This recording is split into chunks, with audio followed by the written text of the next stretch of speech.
Hi, അസ്സലാമു അലൈക്കും. അൽഹംദുലില്ലാ.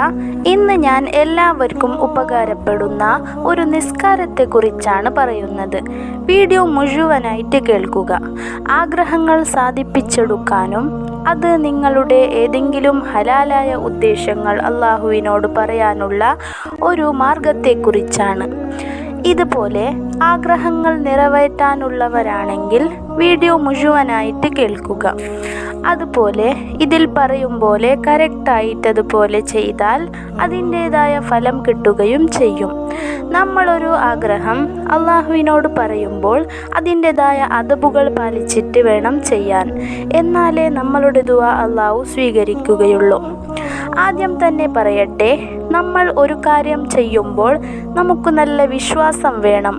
നമുക്ക് ഇതുപോലെ ചെയ്താൽ അതിൻ്റെ ഫലം കിട്ടുമെന്ന ഉറച്ച വിശ്വാസം വേണം. അതുപോലെ ദുആ ചെയ്യുമ്പോൾ താഴ്മയോടുകൂടി അള്ളാഹുവിനോട് ദുആ ചെയ്യണം.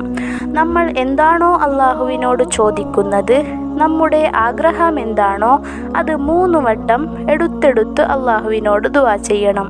എന്നാൽ നമ്മളെ ദുആ അള്ളാഹു ഉറപ്പായിട്ടും സ്വീകരിക്കും.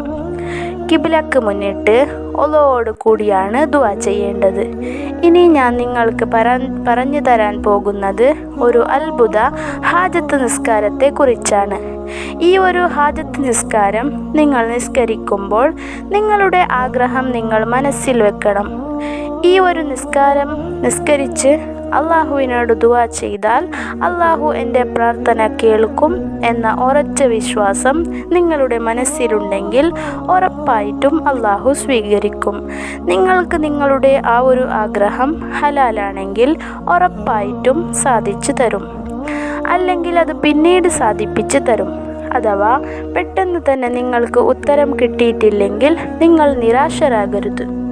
നിങ്ങൾക്ക് ജീവിതത്തിൽ ഒരിക്കലെങ്കിലും അള്ളാഹു സാധിപ്പിച്ച് തരും. നിങ്ങൾ ഈ നിസ്കാരം ഇതുപോലെ ചെയ്തു നോക്കൂ. ഉറപ്പായും അതിനുള്ള ഫലം കിട്ടും. പലരുടെയും പ്രശ്നമുണ്ട്, അള്ളാഹു ദുആ സ്വീകരിക്കുന്നില്ല എന്ന് പറഞ്ഞിട്ട്. അള്ളാഹു ദുആ സ്വീകരിക്കും. നമുക്ക് ഹലാലായ സമയത്ത് അള്ളാഹു നമുക്ക് തരുകയും ചെയ്യും. അള്ളാഹു നമ്മളെ കൈവിടില്ല. നമ്മൾ എത്ര പ്രയാസത്തിലായാലും നമുക്ക് എന്തുണ്ടെങ്കിലും അള്ളാഹു ഉണ്ട് കൂടെ. ആ ഒരു വിശ്വാസം നമുക്ക് വേണം.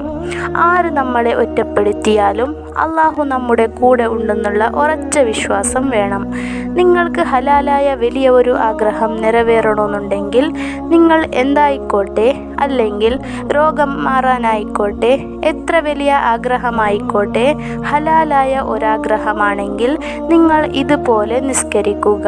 നിങ്ങൾക്ക് അർദ്ധരാത്രി നിസ്കരിക്കാൻ പറ്റുമെങ്കിൽ അതായിരിക്കും ഏറ്റവും ഉത്തമം. തഹജ്ജുദ് കഴിഞ്ഞ സമയങ്ങളിൽ നിസ്കരിക്കാം. ഇടയ്ക്ക് മഗ്‌രിബിന് ശേഷം നിസ്കരിക്കാം. ഇശാന് ശേഷം നിസ്കരിക്കാം. നിങ്ങൾ 4 റക്അത്ത് ഹാജത്തിൻ്റെ നിസ്കാരം നിസ്കരിക്കുക. ഹാജത്തിൻ്റെ നിസ്കാരം ഞാൻ 4 റക്അത്ത് കിബിലക്ക് മുന്നിട്ട് സുന്നത്ത് നിസ്കാരം അല്ലാഹു തആലക്ക് വേണ്ടി ഞാൻ നിസ്കരിക്കുന്നു എന്ന നിയ്യത്ത് വെക്കുക. മനസ്സിൽ നമ്മുടെ ആഗ്രഹവും നമ്മൾ നിയ്യത്ത് വെക്കണം. എന്നിട്ട് 4 റക്അത്ത് നിങ്ങൾ നിസ്കരിക്കുക. എന്നിട്ട് 1-ാമത്തെ റക്അത്തിൽ വജ്ജഹ്തു ഫാത്തിഹയ്ക്ക് ശേഷം 10 ഖുൽ ഹുവല്ലാഹു അഹദ്.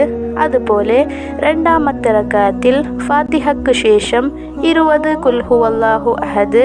എന്നിട്ട് 3-ാമത്തെ റക്അത്തിൽ ഫാത്തിഹയ്ക്ക് ശേഷം 30 ഖുൽ ഹുവല്ലാഹു അഹദ്. എന്നിട്ട് 4-ാമത്തെ റക്അത്തിൽ ഫാത്തിഹയ്ക്ക് ശേഷം 40 ഖുൽ ഹുവല്ലാഹു അഹദ്. ഇങ്ങനെ നിങ്ങൾ ഹാജത്ത് നിസ്കാരം നിസ്കരിച്ച് കംപ്ലീറ്റ് ആക്കുക.